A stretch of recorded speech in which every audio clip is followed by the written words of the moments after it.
축복하십시다. 예수 그리스도 이름으로 축복합니다. 오늘 우리가 읽은 말씀에 보면은 예루살렘의 수전절이 이르매 때는 겨울이라. 예수께서 성전 안 솔로몬 행각에 거니시고 계셨다. 수전절, 이것은 바로 성전 재건을 한 날을 기념하는 날입니다. 그래서 그날에 사람들이 이제 거기에 다 모여들었고 예수님이 성전 안 솔로몬 행각을 거느렸다. 이해 잘 안 되지? 행각이라는 것은 딴 게 아니고 우리나라 궁전으로 하면은 이 정전이 있고 가쪽에 네모나게 집들이 쭉 되어 있고 걸어 다니는 사극 같은 데 보면은 나오죠. 그걸 행각이다. 이제 그렇게 합니다. 여기에서 이제 또 있을 때에 유대인들이 예수님을 공격하게 되고 아무리 내가 이야기해도 너희들은 나를 믿지 않지 않느냐. 그래서 안 믿으니 너희는 내 양이 아니다. 그러면서 예수님이 나와 아버지는 하나다 이렇게 말씀합니다. 오늘 하나님과 하나이신 예수님이라는 말씀으로 생각을 하겠는데요. 우리는 예수님이라고 할 때 예수님에 대하여 신성과 인성을 함께 공유하고 계신다라는 것을 알아야 됩니다. 우리는 죄성이 가득한 인성만 가지고 있으나 하나님은 완전한 인간으로서 완전한 하나님으로서의 예수 그리스도입니다. 로마서 1장 2절에서 4절에 보면은 이 복음은 하나님이 선지자들을 통하여서 그의 아들에 관하여 성경에 미리 약속한 것이다. 그렇게 말씀하죠. 그리고 육신으로는 다윗의 혈통이다. 그러면서 성결의 영으로는 죽은 자들 가운데에서 부활하사 능력으로 하나님의 아들로 선포되어진 자이다. 그가 누구냐? 곧 우리 주 예수 그리스도다. 그래서 완전한 하나님이며 완전한 인간으로서의 그리스도임을 여기에서 말씀합니다. 오늘 우리가 함께 본 25절에도 보면은 예수께서 대답하시되 내가 너희에게 말하며 이르되 믿지 아니하는도다. 내가 내 아버지의 이름으로 행하는 일들이 나를 증거하는 것이거늘. 예수님은 자기 뜻대로 한 게 없습니다. 이 땅에 오신 것도 하나님의 뜻이요, 이 땅에서 십자가를 지신 것도 하나님의 뜻이요, 부활하신 것도 하나님의 뜻이요, 이제 승천하시고 보혜사 성령을 보내시고 다시 재림하겠다라는 것도 하나님의 뜻입니다. 아버지의 뜻이 하늘에서 이루어진 것처럼 땅에서도 이루어지이다. 바로 예수님은 아버지의 이름으로 행하신다라는 사실입니다. 그런가 하면은 마태복음 1장 21절에서 보면은 예수님은 성령으로 잉태하셨다라고 분명하게 기록을 하고 있고, 요한복음 1장 14절에서는 말씀이 육신이 되어 우리 가운데 거하시며 우리가 그의 영광을 보니 아버지 독생자의 영광이요 은혜와 진리가 충만하더라. 성삼위에 대하여서 분명하게 밝히는 부분입니다. 그래서 하나님은 믿되 예수를 믿지 못하는 이 유대인들을 향하여서 예수님은 하나님 곧 아버지와 나는 하나다라고 말씀하고 있는 것입니다.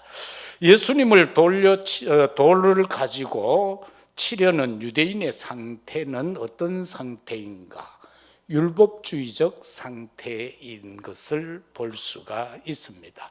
이 요한복음 앞장 부분에서부터 시작해서 계속 보면은요, 이 유대인들은 조금만 자기들의 심사와 맞지 않으면은요 돌을 가지고 사람들을 치려고 그래요.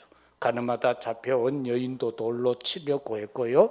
예수님도 말씀을 하면은 그 뒷부분에 가서 돌로 치려 하니까 예수님이 그 현장을 떠나게 되고 다른 지역으로 옮겨가게 되고 또 그 현장에서 복음을 전하고 치유를 하면 또 돌로 치려 하는 그런 모습을 보게 됩니다. 왜 유대인들이 이런 상태가 되었을까요? 24절 말씀에 보면은 유대인들이 애워싸고 이르되 당신이 언제까지나 우리 마음을 의혹하게 하려 하나이까? 라고는 말씀이 나오죠. 의심하는 체질입니다.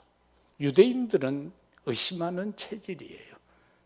그래서 그 사람들은 이 국제사회 속에서도 자기들이 믿음이 가기까지는 절대로 사람을 안 믿습니다. 상대를. 사업을 하는데도 절대 상대를 안 믿습니다. 어느 시점에 갔어야 믿습니다. 이 의심의 체질이 오늘 여기에도 예수님을 전혀 믿으려 하지 아니하는 것을 봅니다.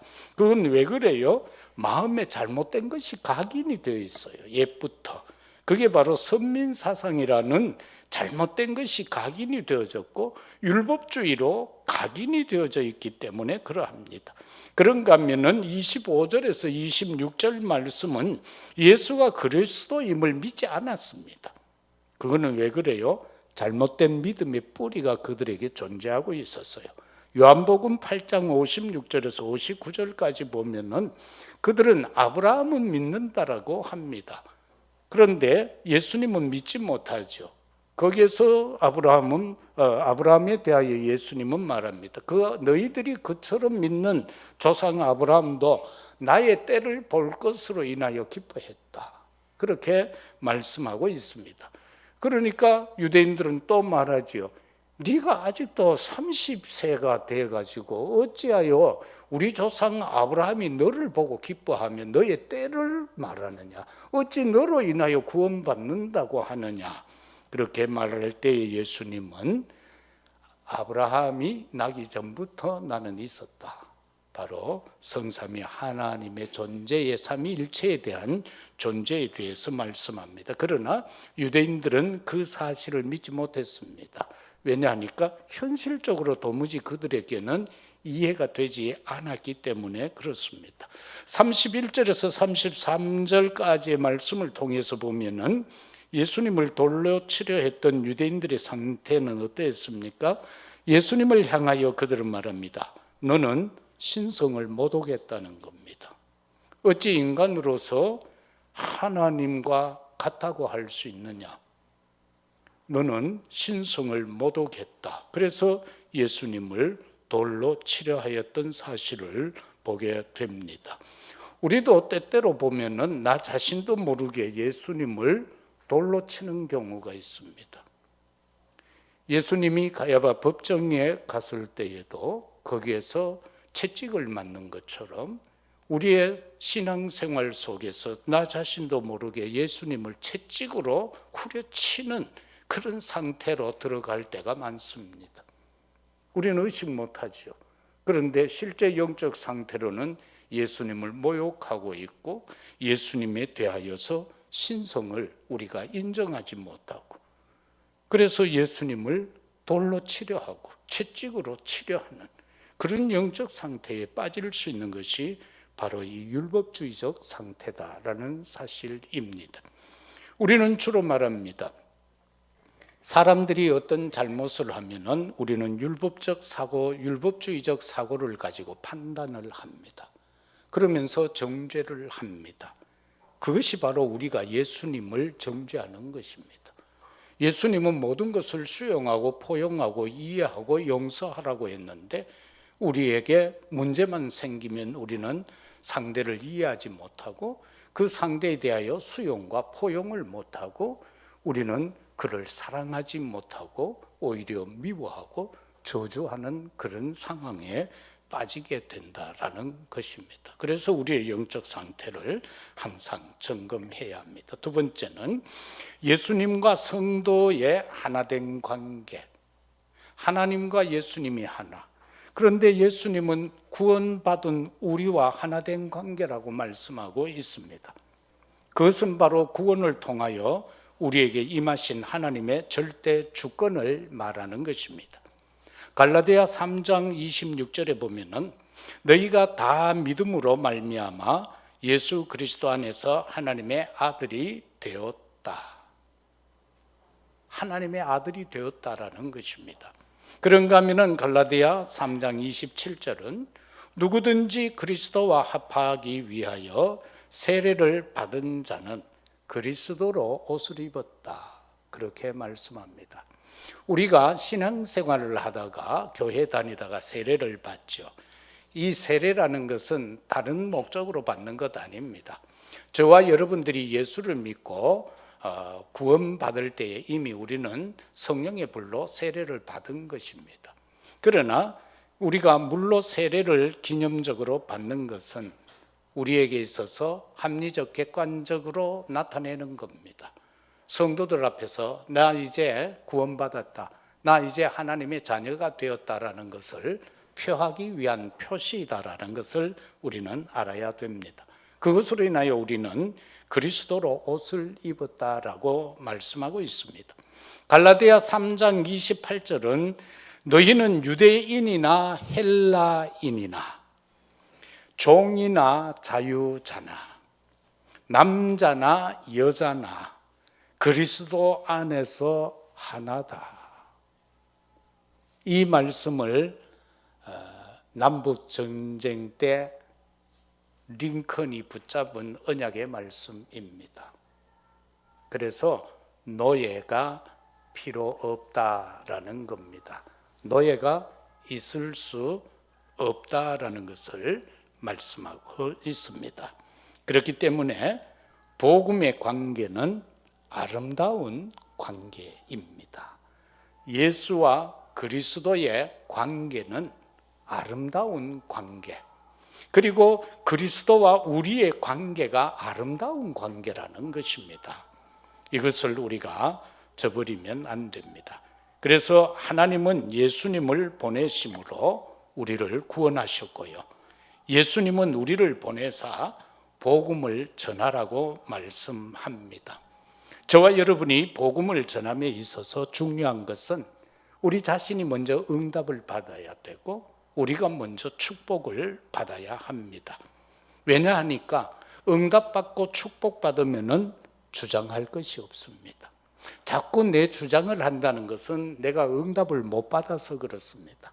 자꾸 내 주장을 한다는 것은 내가 하나님이 주시는 신령하고 아름다운 영육간의 축복을 못 누리기 때문에 자꾸 내 주장을 하게 되어지는 것입니다. 우리의 관계는 주님과 우리의 관계는 어떤 관계입니까? 바로 하나님의 절대 계획 속에 있는 관계입니다. 오늘 7절에서 우리가 이 본문 10장 7절에서 9절 말씀에도 보면은 양의 문에 대해서 말씀합니다. 이것은 하나님이 우리에게 허락하신 절대 계획입니다.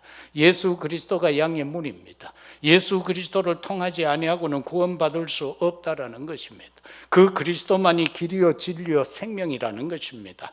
그 예수 그리스도 이름이 아니고 다른 이름은 절대 구원받을 수 없다라는 것입니다. 주 예수를 믿으라, 그리하면 너와 내 집이 구원을 받으리라고 말씀했습니다.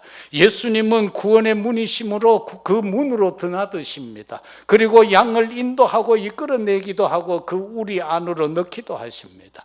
그러나 도적은 그 우리로 들어오지 아니하고 담을 넘어 들어온다고 했습니다. 도적이 담을 넘는 것은 뭡니까? 도둑질하고 죽이고 생명을 빼앗기 위함이라고 했습니다. 예수님과 성도의 관계는 어떤 관계입니까? 하나님의 절대 언약의 관계입니다. 10절 말씀에서 보면은 생명을 주시기 위하여서, 그런가 하면은 더 풍성함을 허락하기 위해서다라고 말씀합니다. 다윗은 시편 23편에서 고백하잖아요. 여호와는 나의 목자시니 내게 부족함이 없다라고 말입니다. 어떤 언약입니까? 자기가 음침한 골짜기로 다녀도 어떤 악함 가운데 있어도 해를 입지 아니하시고 그가 지팡이와 막대기로 지켜 보호해 주신다라는 그 절대 언약입니다. 하나님은 우리에게 어떤 절대 언약을 주셨습니까? 주님은 마태복음 28장 16절 이하에서도 언약을 주십니다. 하늘과 땅의 권세를 우리에게 주시겠다라는 겁니다. 그리하여서 저 모든 민족을 통하여 제자 삼으라는 것입니다. 그러면은 세상 끝날까지 내가 너희와 항상 함께 하겠다라는 절대 언약을 우리에게 주셨습니다. 그런가 하면 마가복음 16장 15절에서 18절에서도 우리 주님은 천만 만민에게 가서 복음을 전하여서 지금 세상의 여러 가지 고통 가운데, 질병 가운데 사로잡혀 있는, 모든 사상 가운데 사로잡혀 있는, 모든 악함 가운데 사로잡혀 있는 자들에게 치유할 수 있는 그 신분과 권세를 우리에게 주셨다라고 했습니다. 그래서 우리는 어떤 독을 마셔도 괜찮고 도사에게 물려도 괜찮다라고 그렇게 약속해 주신 바가 되었습니다. 그래서 이 말씀에 이어서 우리가 보면은요, 70인 제자들을 파송할 때도 주님은 아무것도 준비하고 예비해서 가지 말라고 그랬습니다. 현장에 가면 다 있다라고 그렇게 말씀했습니다. 우리와 주님과 우리와의 관계는 어떤 관계입니까? 하나님의 절대 주권 속에서 하나님의 절대 목표인 것입니다. 우리 예수님은 우리에게 있어서 선한 목자이십니다. 우리는 그분이 아니면 살아갈 길이 없다라는 것을 분명하게 알아야 됩니다. 마태복음 20장 28절 말씀에 보면은 이렇게 기록합니다. 인자가 온 것은 섬김을 받으려 함이 아니라 도리어 섬기려 하고 자기 목숨을 많은 사람의 대속물로 주려 함이라. 바로 우리를 구원하기 위하여서 오셨다라는 겁니다. 주님이 오신 목표는 그거밖에 없습니다. 우리를 구원하기 위해서 오셨다라는 사실입니다. 자신이 대속물로 죽기 위해서 오셨다라는 사실입니다. 이런 주님이 우리를 향한 목표였다면 그러면 우리는 신앙생활 할 때에 어떤 목표로 살아야 할 것인가 라는 것을 가지고 고민을 해봐야 될 것입니다. 그런가 하면은 하나님과 하나이신 예수님을 저와 여러분은 전파해야 돼요. 그게 우리의 천명이요, 소명이요, 천명이요, 사명인 겁니다. 하나님과 하나이신 그 예수님을 우리가 어떻게 증거해야 할까요? 우리가 복음이라고 하면은 뭐가 복음일까요? 여기에 대한 분명한 답을 저와 여러분이 갖지 않으면은요, 참 밖에 가서 살기가 힘이 들어요. 우리가 자꾸 복음 그러잖아요. 뭐가 복음이에요? 이렇게 물어보면 전부 대답을 잘 못해요. 우리는 나가서 복음 사역을 해야 되고 복음을 전해야 되고 그렇게 말하잖아요. 복음적 삶을 살아야 된다라고 하잖아요. 그럼 복음이 뭐예요? 그 복음을 알아야 우리는 그렇게 살 것 아니에요? 복음이 뭡니까? 생각해 보셨어요? 그냥 우리는 그냥 복음 했어요?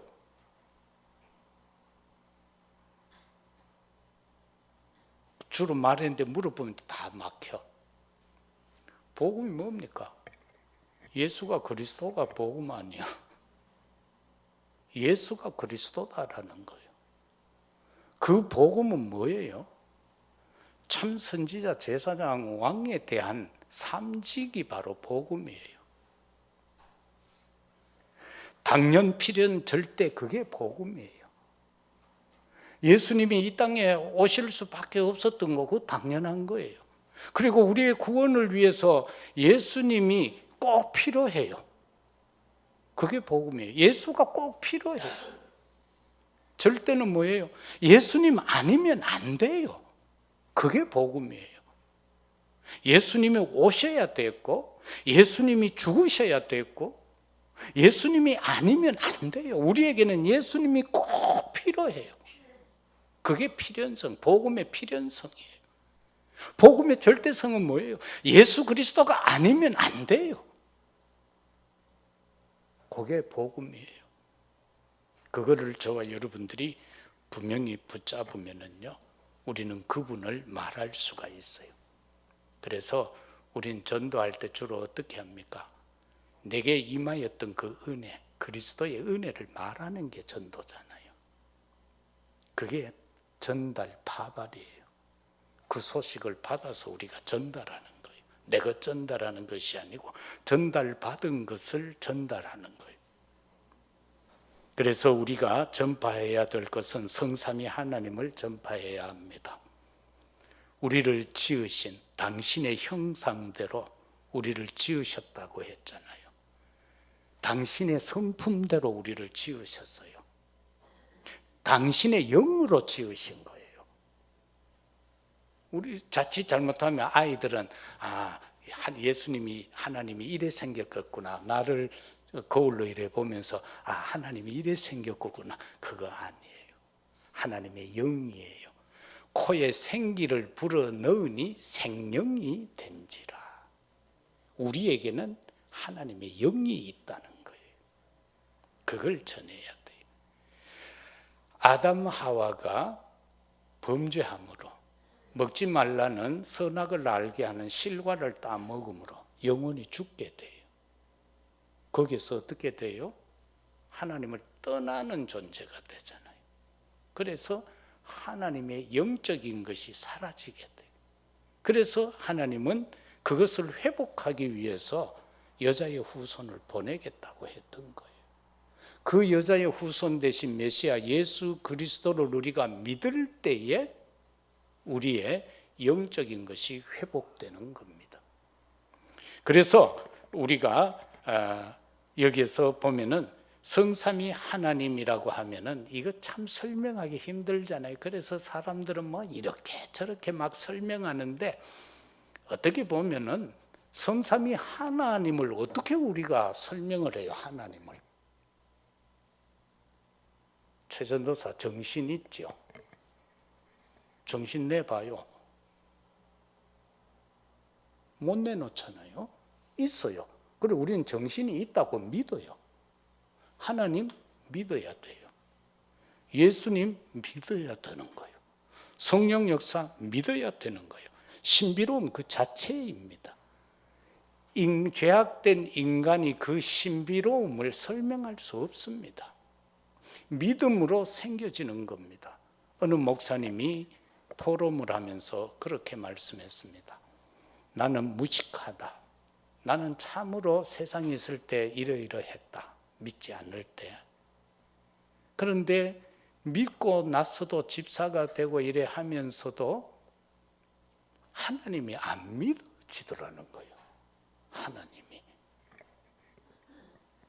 그래서 이제 신학을 하고 하는데도 잘 안 믿어지더래요. 목사가 되고 한참 있다가 어느 날 믿어지더랍니다. 그게 믿음이에요. 하나님이 믿어지는 것. 그날을 혹시 체험하셨습니까? 하나님이 믿어지는 그 순간 내게 있어야 돼요. 그냥 믿습니다, 믿습니다. 이 수준이 아니고요. 하나님이 진짜 믿어지는 그 순간이 와버리면 그 이후로는 어떤 시험과 환난과 핍박과 무슨 개소리가 있어도 들리지 않는 거예요. 그렇지 않으면은요, 우리는 자꾸 합리적으로 논리적인 것을 따져야 되고 막 믿으려고 막 노력하는 거예요. 그거 아니에요. 믿음은 하나님의 은혜요 선물입니다. 믿음은 하나님의 은혜요 선물이라.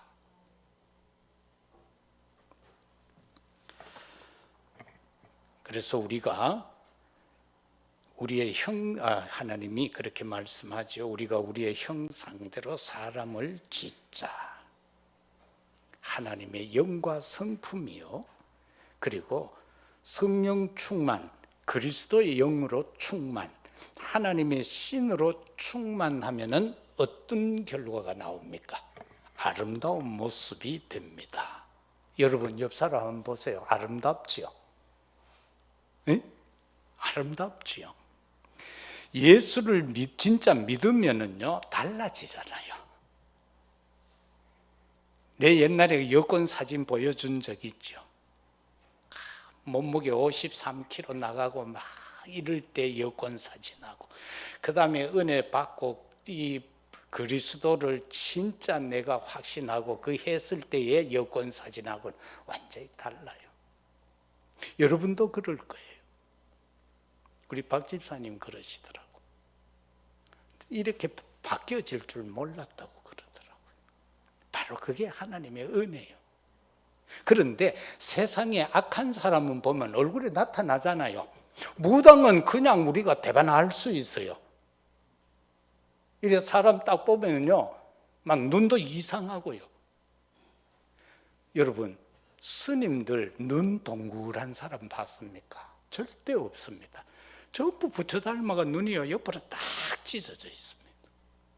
아주 보면요 음흉하게 그래 생겼습니다. 무당 그리고 악한 영 살인자들 얼굴이 막 환하고 막 은혜로운 얼굴 봤습니까? TV에 한번 보세요. 어떤가? 다 그렇게 되는 거예요. 그래서 여러분의 심령의 주의 은혜가 성령이 충만하게 임하면 그렇게 되는 거예요. 다윗을 한번 보세요. 그 형들 겉모습으로는 다 그래 했지만 그 다윗이 들어올 때 키는 작고 얼굴은 붉은데 아름답더라고 했잖아요. 그리고 그가 기름 부을 때에 주의 영이 충만했다라고 그래. 바로 그겁니다. 하나님의 영이, 그리스도의 영이, 성령이 여러분 속에 충만하게 될 때에 여러분은 달라지는 거예요. 아름다움이 생겨지게 된다라는 것을 보게 됩니다. 그래서 예수 그리스도만이 구원의 문인 것을 우리는 증거해야 되는 것입니다. 십자가 사건, 부활의 사건, 승천하시고 다시 오마하신 이 모든 것, 이걸 우리가 증거해야 됩니다. 정말로 여자의 후손으로 오시겠다는 걸 증거해야 됩니다. 방주를 증거해야 됩니다. 레피림의 역사 속에서 우리가 구원받을 수 있는 능력은 방주밖에 없습니다. 그리고 우리가 사단에게 사로잡혀 있는 것에서 해방받고 자유를 누릴 수 있는 것은 딴 거 아닙니다. 어린 양의 피 곧 예수 그리스도 십자가 보혈의 능력밖에 없습니다. 그리고 우리가 정말로 믿고 의지하고 우리의 구원의 주가 되시는 예수 그리스도는 죄가 없으신 분입니다. 이사야 7장 14절에서처럼 성령으로 잉태되어져 오실 바로 임마누엘 하실 그분이신 것입니다. 우리가 증거해야 될 것은 뭡니까? 성부 하나님은 지금도 말씀을 성취시켜 가신다는 사실입니다. 그래서 저와 여러분은 하나님의 말씀의 언약을 굳게 붙잡아야만 되는 것입니다. 예수 그리스도는 지금도 구원의 역사를 이루고 계십니다. 우리는 그분의 이름으로 현장에서 구원의 역사를 이루어 가야만 합니다. 성령은 지금도 능력으로 역사하고 계십니다. 내가 힘이 들어 연약하고 부족해서 쓰러지고 넘어질 때에 나의 손목을 잡으시고 일으켜 세우시는 분은 성령 하나님인 줄로 믿습니다. 그분이 내 심령 속에 들어오셔서 나로 하여금 심령이 뜨겁게 하고 나의 생각이 깨끗하고 아름답게 만들어 간다라는 사실인 것입니다. 우리는 세상 속에 살면은요, 자연스럽게 우리의 영이 흐트러지게 돼요. 그리고 우리의 영이요, 자꾸 어두워지게 돼요. 여러분, 온종일 텔레비 한번 보세요. 여러분의 머리가 어디에 있는가? 그리고 여러분의 생각이 어느 쪽으로 흘러가는가? 별것 아니지만은요, 우리가 하나님만 이래 생각하고 여러분 누워 자보세요. 그러면서 주여 하고 여러분이 읽은 말씀을 한 구절 묵상하고 자꾸 아버지 이렇게 해보세요. 어떻게 되는가? 그 말씀이 자연스럽게 해석이 되어져 와요. 그게 바로 하나님의 능력의 역사인 것입니다. 우리가 정말로 구원받았다라고 하잖아요. 그 구원이 뭡니까? 우리는 죄에서부터 해방이요, 사단에서부터 해방이요, 그리고 우리는 예수 그리스도의 진리의 참된 자유를 누리는 것입니다. 그리고 구원이 뭡니까? 주인이 바뀌어졌다는 것 아닙니까? 나의 주인이 이제는 하나님이요, 나의 주인이 이제는 예수 그리스도요, 나의 주인이 성령 하나님이시다라는 것, 이게 바로 구원이다라는 사실입니다. 말씀 맺겠습니다. 하나님과 하나이신 그 예수님과 함께 살아가는 우리는 성삼위 하나님의 뜻을 분별하고 헤아려야 됩니다.